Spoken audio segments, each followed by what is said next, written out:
rabadana waad maasan tahay waxa muhiim ah halka wadan la maamulayo waxa jira in maamulkii shaqeynayay mucaarad national jira qaran jira mucaaradkaasi xukuumadda maanta wadanka jirta ma ogolo oo waxay diidan tahay sidee leeyahay mucaarad waxa loogu mucaarad kalama warsidaa u maamulaysid adigu si dhaanta hayaanu si dhaanta oo ka fiican man hayaanu laakiin mudane xildhibaan fadhiyada baarlamaanka aad yeelataan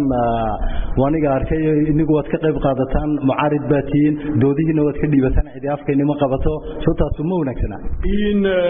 afka waan la qabtaa rabadaan in gudaha hadan ku taabto waxa weeyaan anigoo xildhibaana oo maxay ahaydey lay doortay oo mishaar laygu siiyo inaan su'aal weydiiyo xukuumadda kolkaan su'aal weydiiyo in kow horta waxay hor joogsanaya gudoomiyihii komishanka ay hor joogsanayo iga joojinaya waxa iga joojinaya gudoomiyihii baarlamaanka iga joojinaya waxa dhacaysa in xukuumaddu ay miiska garaacdo in dagaal gasho in dacwad gasho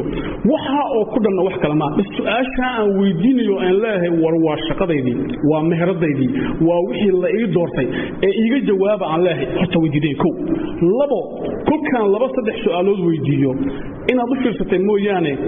jaraa'idka wadanka ka soo baxay nationalka lagama soo saaro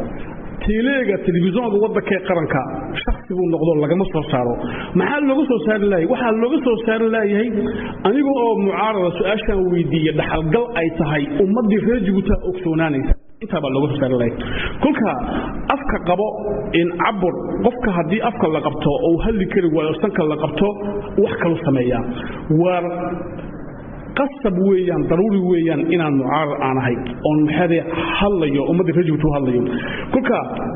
meel kasto on doonay inaan ka hadlo afkaale qabanaya wala diidan yahay lama ogolo kulka dawladii xukuumadii baarlamaanki inay xitaa hadalkii su'aashan weydiiyo inay tele ka soo saaraan ayay joojiyaan wax kale ka daay kulka in shaqadii aan shaqeynayna baarlamaanka aanu hayn mucaaradku hayn nooma ogolo dawladdu ma ogolo afkeena qabanaysa way naga mamnuucaysa in sida taa haddaan ku darsado in yar adoo rabadaan iga raaliya isbedelka wadanku wuxuu ku xiran yahay ummadda reer Djibouti oo kulmaata kacdo tiraahda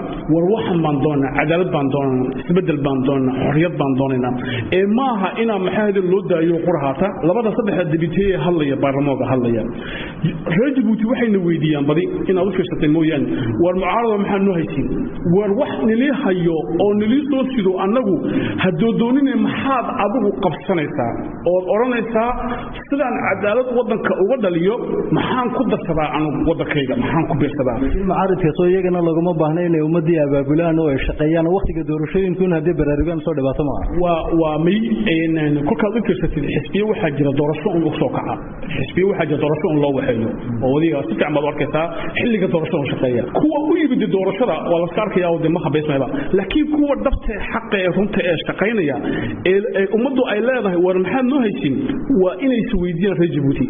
war anigu maxaan ku beersanayaa halganka wadanka sidaan cadaalad iyo xaq iyo aanu helo xorriyad iyo dawo iyo iskool iyo maamul wanaag aanu helo wax kale kama doonana dawladda anagu maanta raga maamulka haya dawladda inay iyagu leeyihiin bay u qaateen laakiin waxa waa maamul ay hayaan waqti kooban waxaan ka doonaynaa war ummadda wixii ka dhaxeeya danta guud si fiican u maamula si fiican u maxaad manage gareeya dabadeedna dee wixii haddaad qumantihiina hanili codayo codka ku qaata haddii aad qumanayna dee banayo meesha ka taga laakiin waan ku dhagiyo waan haysanayo askar baan ku caafani wax ba sii soconaya maaha